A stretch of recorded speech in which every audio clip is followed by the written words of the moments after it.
Welcome to the Gladden Longevity Podcast with Dr. Jeffrey Gladden, where our passion is helping you to become an age hacker. On this show, we want to help you optimize your life energy, longevity, health, and human performance with impactful and actionable information by answering 4 questions. How good can we be? How do we make 100 the new 30? How do we live well beyond 120? And how do we live young for a lifetime? Now, here's today's episode of the Gladden Longevity Podcast. This episode of the Gladden Longevity Podcast is brought to you by Mimeo, a supplement designed to give people the benefits of fasting without having to fast.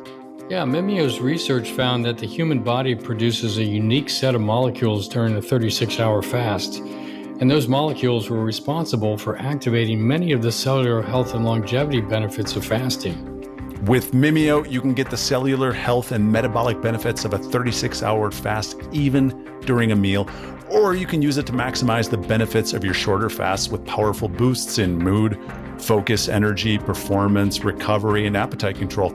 Dr. Gladden, in the 2 years I've been working with you and the 5+ years I've been listening to the show, I've never heard you talk about something outside the Gladden Longevity line of products like I've heard you talk about Mimeo. Why do you like it so much? Use it and make it a part of some of your presentations. Yeah, we love it, quite honestly. I mean, the idea of Mimeo being able to mimic fasting, we all know the benefits of fasting, is dramatic in and of itself. And even in the context of if you're eating, and if you're fasting, it even augments your fast that much more. But the interesting thing is that it also decreases things like neuroinflammation, it suppresses appetite, and it increases a very, very important biological process called reverse cholesterol transport. And that's critical for cardiovascular disease, for decreasing risk of dementia, cancer, etc. It's really, it's quite a fascinating product. I've really been kind of blown away by it. As a way to help support this podcast and save money on your Mimeo order, you can use the discount code Gladden10 to get 10% off your order at mimeohealth.com. That's that code again, mimeohealth.com. That code again, Gladden10 at mimeohealth.com. Think of it as a way to unlock the power of your biology. I'm Steve Reiter and Dr. Gladden. This is June's question and answer session. And Awesome. What's up, my man? Oh, you name it. Everything is up. Yeah, it's all good. What's the latest? Since we last talked in the May one? Rejuvenation. Really? Yeah, we're really doing so many things in the area of rejuvenation. When you think about longevity, there's several components to it. One is you have to avoid disease, right? So that comes into preemptive diagnosis and early detection and understanding genetics and predispositions and things like that. So that's sort of number one. Number two is then optimizing health, which is, related to all the lifestyle factors that go on, and then understanding your genetics and putting into play the right supplements, the right exercise, sleep routines, food, etc., things like that. But number three, if we're really going to win against an exponential process with a truly exponential strategy, then we have to be rejuvenating. It's not enough to sort of be a strong swimmer or tread water when you're in the Niagara River and the current's carrying you towards the falls. So it really comes down to rejuvenation, which is how do you build a bigger boat with a bigger motor that can take you back upstream. And so we're focusing dramatically on rejuvenation processes for individuals, and we've really got a well worked out system for that. That's proving to be very, very effective. It includes things like senolytics and plasmapheresis and young plasma and umbilical cord and placental derived non-cellular, non-stem cell rejuvenation factors, and then other forms of stem cells, and then peptides, and then ozone and blood filtration systems, and other things that factor into this. So it's really, really exciting. We had a guy in here who had post-COVID vaccine neuropathy, which is a known entity. He was asking about doing IgG therapy for this. There's some literature on that to decrease the neuropathy. And we put him through a rejuvenation process, including plasmapheresis and young plasma. He came in specifically for those things. And it was interesting. He was here for 2 days and did plasmapheresis both days and got young plasma after the second plasmapheresis. And I went out and talked to him afterwards, and he said, my neuropathy seems to be getting better in my hands. And I don't know if it's my imagination, but it seems to be getting better. And so I'm excited about this kind of thing and he didn't get the full blown protocol, right? Because he just came in for a particular thing. But it just goes to show you the power of being able to step into somebody's scenario and actually just what would take months to turn around, you can turn around in a matter of days, right? Yeah. And so it really enables people to kind of get a leg up on the whole process, feel like themselves again, go back to, focusing on being preemptive and then also optimizing health. So it's super exciting. So let's go back. You mentioned the placental rejuvenation factors, not stem cell. I've heard about placental stem cells, but I've never heard about these rejuvenation factors. Talk about that. We're going to do a podcast on this, actually, you'll see coming up.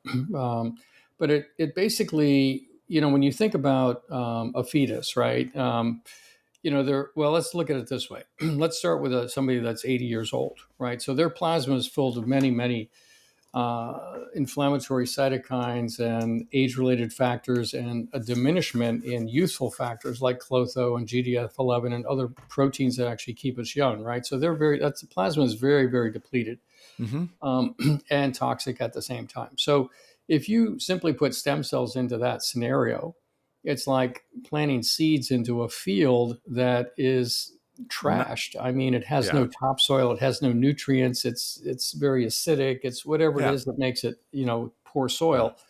So you can basically take somebody and rejuvenate the soil, if you will, by doing the steps I talked about, killing off the bad cells, the senescent cells, then doing the plasmapheresis to clear out the soil, and then putting in young plasma.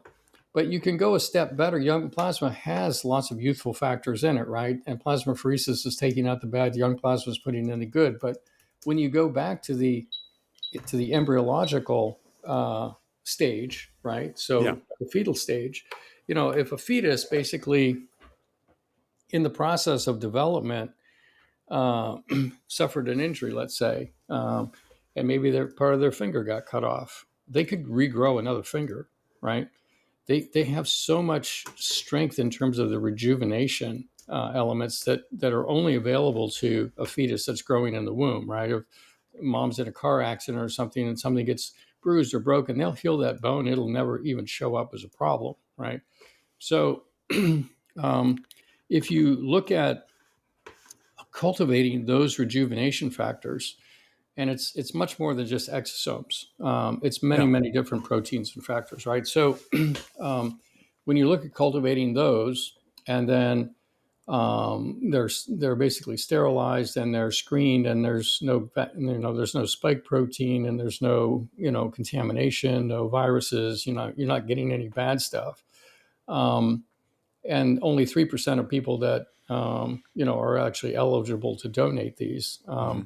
And then you start to put that now in conjunction with the other things we talked about. And now you put your stem cells in to go to work, right?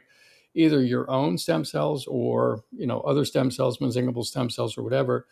And you're using stem cells that aren't associated with tumor formation, right? At that point, embryonic stem cells are associated with tumor formation. So you don't really want the embryonic stem cells. You want the rejuvenation factors that surround those stem cells.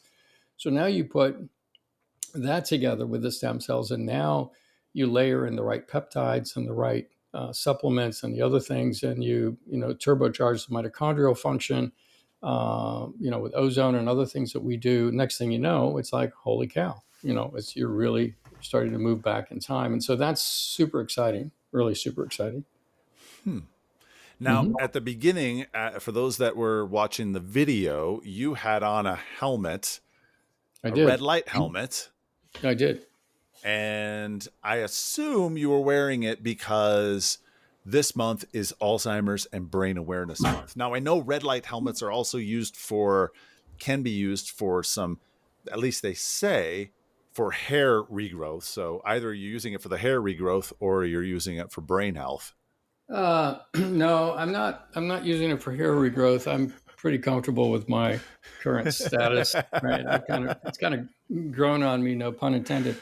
Um, but yeah, no, red light, what we've been doing here in terms of rebuilding brains has really been quite dramatic. And so we're doing a technology, and if the audience would like to know more about this, feel free to reach out. Or if you'd like to rejuvenate, reach out. We can walk you through Yeah. those protocols, right? Yeah. And it becomes specific to the individual.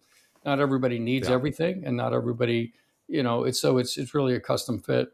But at the end of the day, brain health is absolutely critical, and it's even more critical because when you think about life itself, right? Take a step back, almost into the ether, into the cosmos. When you take it, life itself is really a function of the nervous system, right? How you think, how you feel, how you move, how you process information, how connected you can be to source energy, your ability to meditate, your relationships, all of it boils down to the nervous system. And so much of our physiological health boils down to the nervous system, right? High vagal tone, being able to decrease stress in the body, how you move, how you cope with, stresses that come along, both physically, and your ability to actually heal yourself through the energies of the mind and the nervous system, right? So it is by far the most important organ that we have, and it's not just the brain. We think brain and periphery, but it's not. It's one integrated system. So the entire nervous system. So think of the entire nervous system. So to that end, we do testing, several different kinds of tests to get an idea of where somebody's nervous system is at, how activated their sympathetic nervous system is, how depleted they are neurohormonally, what their cognitive abilities are like, what their EEGs look like. Are there parts of their brains that are not currently functioning at the level that they should, that are kind of deactivated, if you will? And so when you put all that together, we just finished doing a family here, a husband, wife, and 3 kids that came in. And the kids were struggling with some things in school. They're good students, but, there was anxiety and there was other stuff going on. Yeah. And the parents were, doing okay in life, but they wanted to be better. And so we did about 30 treatments, brain frequency treatments, 2 a day. So it took 15 days, which would be 3 weeks roughly. And just quickly talk about what brain frequency is. We've talked about it on previous podcasts. We have. But brain explain. frequency. Yeah, brain frequency. Good question. Is basically a modified form of transcranial magnetic stimulation. So you're basically putting energy into the brain. Think of it as a way to kind of coach the neurons into coming online the way that they should be online. Right. And the difference, if I remember correctly, is transcranial magnetic stimulation is just bombarding the brain, whereas brain frequency is really targeted, and it's not. It's really hitting certain regions of the brain with less force.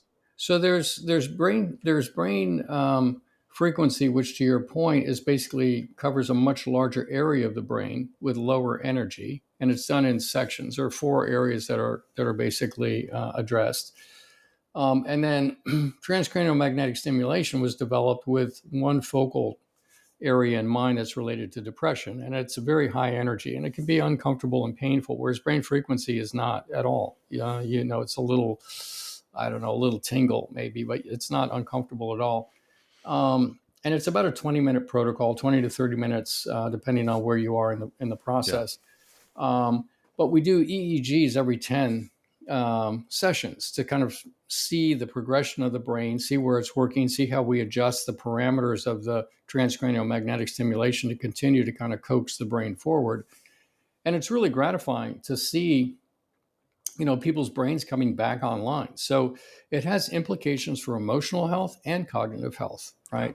And so, people report, oh, my anxiety is like way, way down, or I'm thinking so much more clearly.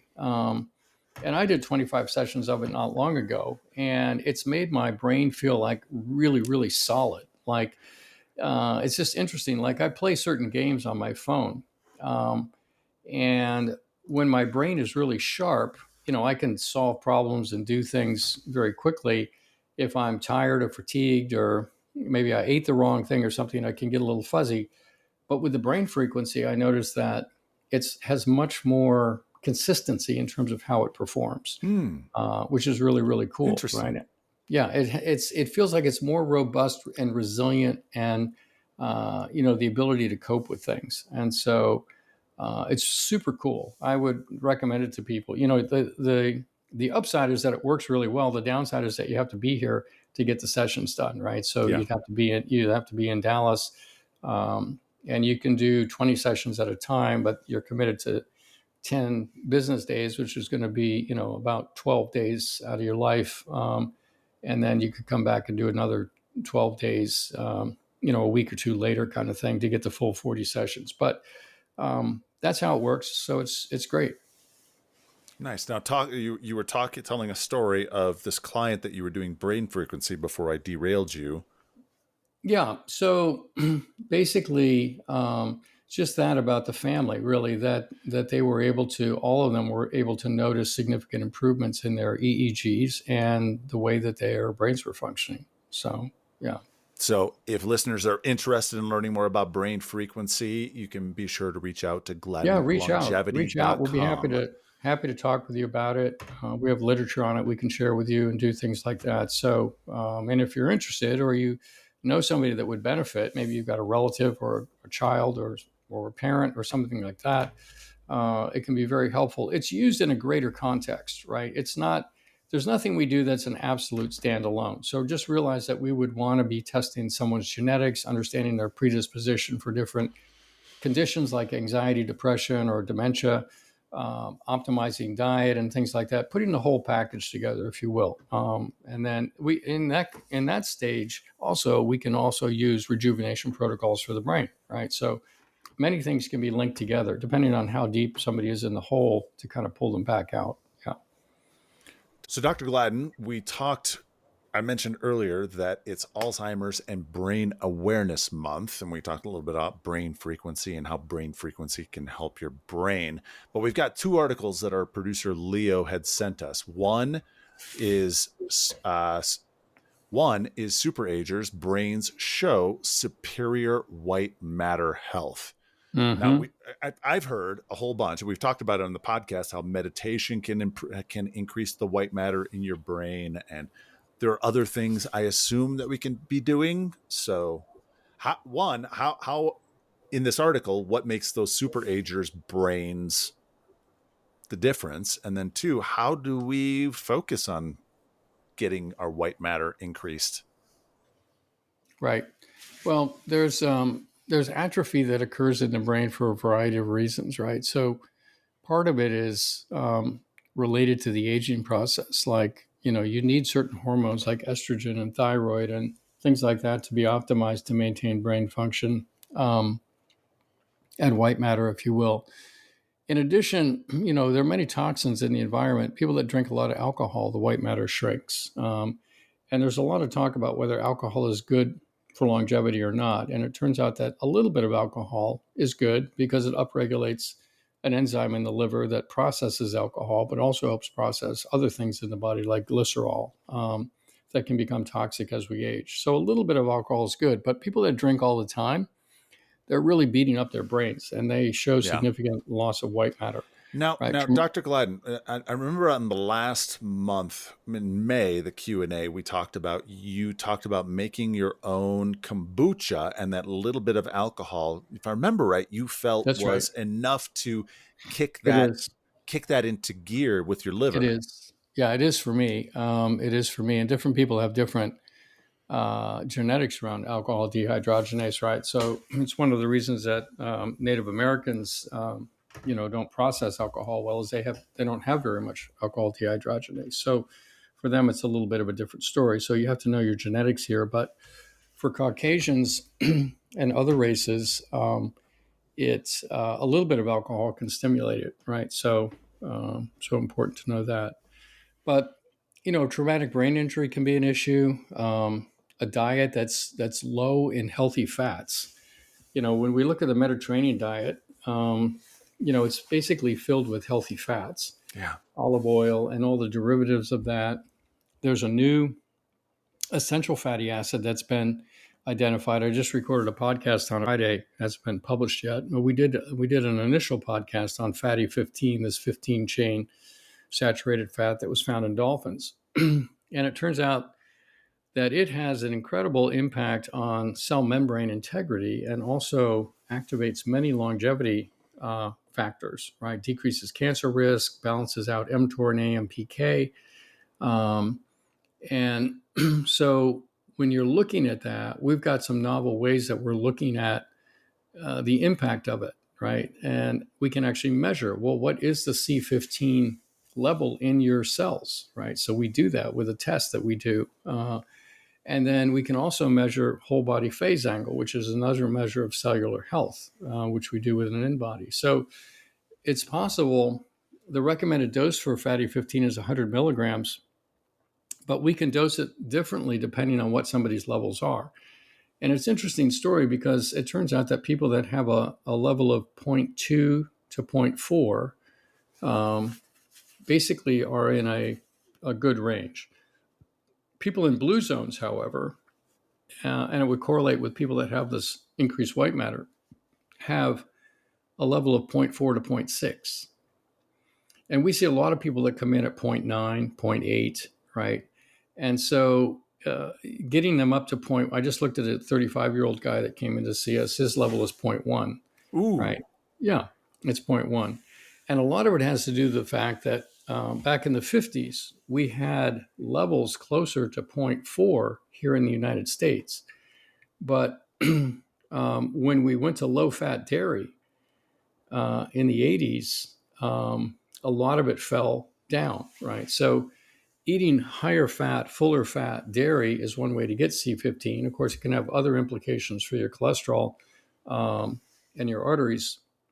But and also, really, I would assume there are people that just they react more to the dairy as an inflammatory. That's right. They react to the casein and the whey proteins. Those are very, very immunogenic, if you will. A lot of people don't get along with dairy. It causes gut issues, causes eczema, causes all kinds of problems. So by taking fatty 15, 100 milligrams, 200, 300, 400 milligrams, I've actually started taking 400 milligrams just to see. I was taking 100 milligrams, and I just want to see what impact it has on my RDW, which is my red blood cell distribution width, right? So red blood cells are manufactured. The question is, how uniform in size are they?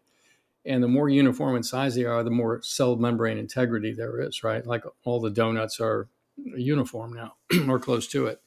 So we're looking to correlate the use of fatty 15 to actually improve that. And this AMPK activation is actually, they're using fatty 15 to get rid of non-alcoholic fatty liver disease. So the reason these healthy fats become so important is because they're also important for neuronal health, right? And the neurons need to have plasmalogens, they need to have antioxidants, they need to have these healthy fats. And so I was just on a webinar on ALS where they were actually reversing ALS in people reversing What? ALS. What? Yes, reversing ALS. Yeah, crazy. Yeah. Oh, wow. Right. And they're doing it with very high doses of things that basically increase plasmalogen function. And then Really? using high doses of a very specialized curcumin. That's a very strong, powerful antioxidant. Yeah. So we know that curcumin in general, this Mediterranean diet, all these fresh herbs in every culture, right? Whether it's China, India, the Mideast, Mediterranean, all these cultures have basically gravitated towards these herbs that are strong antioxidants, anti-inflammatories. And these are the kinds of things that really protect your brain, right? All the processed foods, all the alcohol, all the other things are just beating our brains up, not to mention the air we breathe and the water we drink. So Inactivity, yeah, massive, right? Everybody knows that if you exercise, that your brain is healthier, right? So it's really quite interesting. And I think what's exciting about it is that if you do your genetics and you know what your brain susceptibilities are, you can actually dial this in to where, curcumin is actually the perfect thing for me, or molecular hydrogen's absolutely fabulous for me, or whatever it is, right? And maybe vitamin E is good, maybe it's not good for you, right? So I think the bottom line here is that you can have a fantastic brain as you age, right? And we have ways to measure, as I said, with EEGs and other things. And the last time I measured my brain age, I think it was 39. So it's like, okay, that's pretty good. I think it's getting better, actually. I'm going to measure it again. So you don't have to have decline in your white matter if you take care of yourself. And the other thing is to have high levels of BDNF, right, which is brain-derived neurotrophic factor that allows you to grow new connections in the brain. And so things like lion's mane mushroom will do that. Peptides like C-Lank and C-Max will do that, right? And then even the use of psilocybin has been shown to increase BDNF, right, and open up the brain to new connections and new ways of thinking and things like that. It's being used for anxiety and depression now. So all these different things can come into play. It's really quite fascinating. This other article that we kind of touched on, I guess, quite a bit was certain nutrients may slow brain aging. Yeah, well, that's pretty much what we were just talking about. And so, all those nutrients we just talked about, and the olive oils and the derivatives of the fats, all those things become major players here. Yeah. So this month is also Men's Health Month. Yep. And we have a few articles from our producer, Leo. One of them is an article that I found last year, and it's by The Sun, U.S. edition. Scientists could be on the verge of a breakthrough cure for erectile dysfunction. Right. Is this the surgical procedure? Yeah, this is the bionic penis. Yeah, exactly. So, they're basically, I looked at this article just a little bit ago, and they're basically putting in a sheath around the penis that will help maintain stiffness. And if you use an injection to kind of increase blood flow into the penis, it'll help you hang on to that erection. So it's being used, if I'm not mistaken, for people that have had penile trauma, from an accident Injury. Or of some sort, right? And so I'm not sure that's going to be something everybody's going to sign up for, quite honestly. But well, another one is from Men's Journal. Study finds microplastics in testicles with possible effects on sperm count and fertility. Oh yeah, I mean microplastics are everywhere. They're in the fetus, for goodness sakes, right? They're in the mom. They're in breast milk. They're everywhere, and so it is having an impact on our health. It's very hard to detox these things. It's some of these forever chemicals, right? Which they just now passed a law about. Trying to get them out of the drinking water. We live in a very polluted environment. We have less coal smoke in the air, but we have so many synthetics in our system. It's crazy, and I think it's part of the reason that infertility is such a big problem. There's another issue, which is a social issue, that people just aren't getting married and having families, right? And so it raises the question of what happens when you have an AI robot, right? I mean, are you even going to bother to deal with the complexities of another human being, right? And I think many of us will, and actually find that incredibly much more satisfying. But I think for some people, it's interesting, right? So how do we reduce the microplastic? There really isn't a great way. There's not really a great way. I mean, the only thing you can do is really try to drink clean water, breathe clean air, and source your food, grow your food yourself, things like that. I mean, it's so pervasive. It's really, really difficult. We just live in a polluted environment. We do, and I don't think there's any way apart from being in a bubble that you can really fully get away from that. So, are there ways in which we can clean some of that microplastics out of our body? It's really difficult. It's not like you can jump in a sauna, right, and get rid of heavy metals or detox that way. That's why it's so important to be just really careful about, what you consume, right? What you put on your face, what kind of creams you use, all these kinds of. There's even the soap you use has these emulsifiers and different plastics in it and stuff. It's remarkable all the stuff that's in things like this, right? Phthalates and many other things, right? So it's a mess. Yeah. Another article that we found was fatherhood poses a serious hidden health risk other men don't face. Yeah, I think that's a little bit overblown, quite honestly.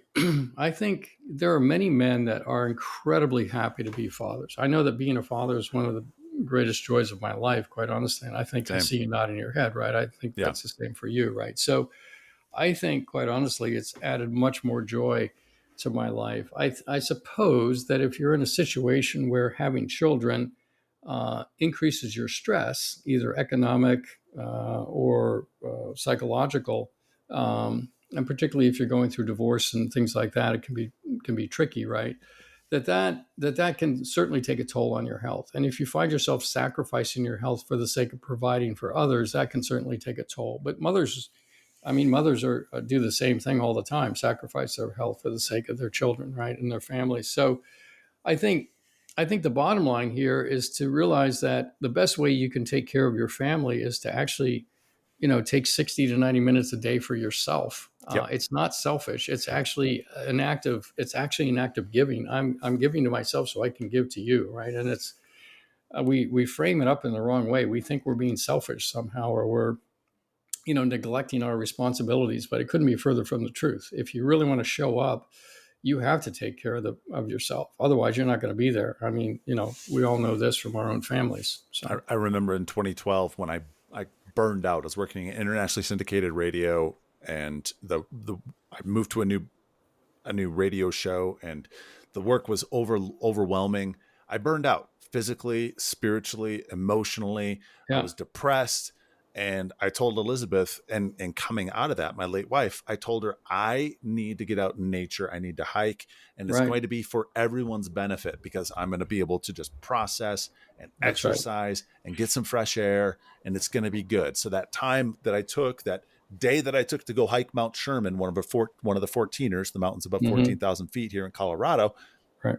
I came back that afternoon. Boom, Right. I was in a great mood. I was happy because I accomplished this great hike and summited this mountain, and it was awesome. You need these things. We need these things. We need all these things. We need a lot of variety in our lives, right? Whether it's getting together with different friends or different whatever. We need to get out and broaden our scope. We get so narrow focused that I think that really starts to beat us up. So yeah. Well, the final article that we have here is titled, "Men Can Live Longer If They Are Castrated, Claims Researcher." Yeah. So I've got surgery scheduled next week. I don't know about you, but I'm holding off on that one for a little. I need some more science behind this before I sign up. You're not going to read one article and jump in? No, okay. No. I'm surprised you're holding back. So I'll jump on some stuff. I'll jump on some trends, right. but this is but one I'm just not this. Okay. Well, I think talk about this article and it's really fascinating, right? So you've got this whole thing with testosterone, right? And testosterone basically activates mTOR, right? And we know that if you're activating mTOR throughout your life, that you die sooner. You have a higher incidence of cancer and you die sooner. It's true for men and for women.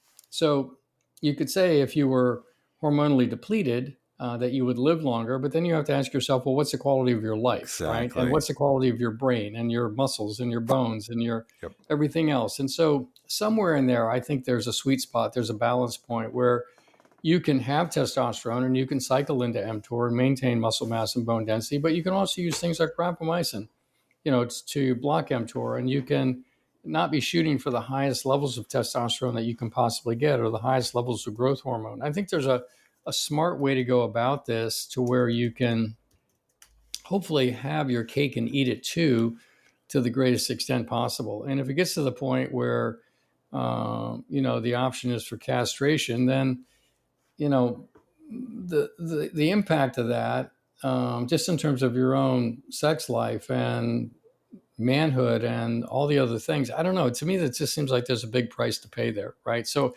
it's not just about how many years can you live. I don't think that's ever been in anybody's mind. I think it's really quality of life again. So personally, I'd rather hang on to the boys and take my chances, right? Navigate. I love what you always say on this podcast. Life is an economy of balance, That's and right. cycling between that anabolic state and that catabolic state That's right. is what you do to That's live right. young for a lifetime. That's And right. it's what I'm trying to do. Yeah. There are days where I'll take off and I won't do any testosterone, and I'll do the Mimeo supplement, and Yeah. I'll kind of turn on the That's fasting right. and increase that, maybe intermittent fast as well. And then there are days where I'm like, okay, I'm back on testosterone. I'm lifting weights hard and doing That's those right. kinds of things. And I think that's exactly right. I think when it comes to men's health, I think another important thing for men to understand is that it's cardio that increases Clotho, not weight training, not resistance training. And Clotho is a protein that actually does keep us young, keeps our brains young, our kidneys young, our blood vessels young, our hearts young, right? So Clotho is really your friend when it comes to longevity. And Clotho levels go down as we age. And they can be increased with things like resveratrol, but it can also be increased with cardio exercise, which is like super important. So we tend to bias ourselves more towards cardio, and I do enough resistance training to stay strong and maintain muscle mass and bone density, but it's not my daily, right? I really get out and do the cardio and maintain the VO2 max and the anaerobic threshold. And so I think that's really, really critical for men. Maintain that cardio, man. Well, we do have a question from our audience. And if you are interested in sending us a question, you can email podcast@gladdenlongevity.com. That's podcast@gladdenlongevity.com. The question is, Dr. Gladden, what is your approach for patients with osteoporosis? Which supplements do you recommend? Which treatments do you recommend? From David Porter. Yeah. So really what we've discovered with osteoporosis is that certain people are genetically inclined, right? And so looking at their genetics to understand how they're genetically inclined makes a difference. For some people, their estrogen receptors aren't working properly. For others, they have an increased bone reabsorption rate and things like that. So once you understand the genetics, you can pick the right supplements. And the other thing that we've learned is that, you don't need calcium. You need vitamin D3. You need vitamin D2. You need vitamin K2, right? You need those vitamins. But I will tell you that even when you're doing the curcumin, the resveratrol, the genistein to increase, estrogen receptor activity, none of that actually really gets it done. The only thing that we've seen that will really build bone density is a combination of some heavy resistance training. And I know we just talked about cardio, but I can tell you that you don't want to just do cardio and not do any resistance training. So you have to do some heavy resistance training like OsteoStrong, which is basically a series of machines that you can do isometric exercises on, where you're pushing as hard as you can and you're not able to really move what's there, but it loads your frame in a way that you start to build bone if you have optimal levels of hormones on board. If you're a woman, you need to have estrogen, testosterone, maybe some CJC with ipamorelin to cause you to release growth hormone. That combination, getting all that together, that will build bone. If you try to do it just with supplements, or I'm just going to take calcium, that is a lost cause. That simply doesn't work. And if you're trying to do it without knowing your genetics, that's really, it's like trying to build a house without a blueprint, right? You're not really sure what you're going to end up with. So that's our approach, quite honestly. Yeah. And there are other things too, right? Boron and other things that can be helpful in bone building, but really it comes down to getting the hormone piece right, getting the genetics sorted out, and then getting the right resistance training. A couple days a week is all you need. So David Porter, thank you for that question. Again, listeners, if you're interested in sending us a question for Dr. Gladden to answer on one of these monthly Q&As, you can email us at podcast@gladdenlongevity.com. Finally, Dr. Gladden, Leo, our producer, wanted us to talk about men's emotional health and the importance of us as men, taking care of ourselves emotionally. Not only physically, but also emotionally. I think, in my experience, emotional health is really directly correlated to spiritual health. It's really, when you look at things through a spiritual lens, that you really start to gain perspective. I think most emotional distress, and we've talked about this before too, anxiety, fear, anger, even concern, worry, all these things that men carry with them all the time around their finances, around their family, around their whatever it might be, right? And women carry the same, but for men, we're talking about men now. A lot of that comes down to not feeling safe, right? And if you have this realization that there's nothing external to you that can ever make you feel safe, there's no amount of money, everything can be taken away from you, right? And so when you come to that realization, then it's like, oh, okay, I could work, I could make $1 million, I could make $100 million, I could make $1 billion. But ultimately, that doesn't really provide me with safety, right? And so what's the solution here? And really then it starts to become, if you're actually curious and inquisitive about it, it's like, oh, well, this becomes more of a psycho-spiritual question, right? How do I actually feel connected? How do I actually feel safe? And I think, quite honestly, that becomes the root from which you decrease anxiety and depression and everything else, right? Without going into that space, and it actually goes beyond meditation. Meditation is kind of like a door into that space, but it's not everything that's inside that space, right? Meditation's quieting the mind and focusing on one thing and controlling your breathing, and it can take you into a very special space where you're not feeling stressed. And you can even use devices like BrainTap, right, which is headphones with a visor where you can put yourself into a meditative state with alpha waves or gamma waves or whatever, put yourself into theta and go to sleep.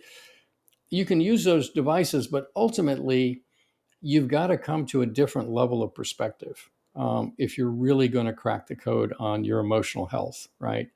And I think it really involves being incredibly curious about, how do I get there? How do I figure that out? How do I actually get there? And once you do, then you start to do that with your partner or your friends or whomever you're connected to. How do we do this, right? How do we have great relationships? How do we become our unencumbered selves, where we're no longer carrying all this burden of stuff that we've been carrying around all these years, right? How do we let all that go so we can be free to bring all our gifts forward? Once you step into that space, now you're liberated. It's like, oh my gosh, what a great place this is to be, right? And so everything's working out just like it should. Yeah. And it's a completely different mindset. And I think everything else is, apart from that, quite honestly, is a bit of a Band-Aid, right? I'm going to take a pill to decrease my anxiety. I'm going to, do this to decrease anxiety. It's like, I'm going to have a drink to decrease my stress, right? All those are just Band-Aids, I think. So that's my take on it. That's wonderful. That's wonderful. Yeah. So, Dr. Gladden, one more thing before we close out. We opened up this session to include some audience members, and we do have one that just popped in the audience. This is from Manushka. She asks, okay, Dr. Gladden, do you have any dietary recommendations for women beginning to experience hot flashes and menopause? Yeah, there are some more estrogen-rich foods that can mitigate hot flashes. Things like soy can do that.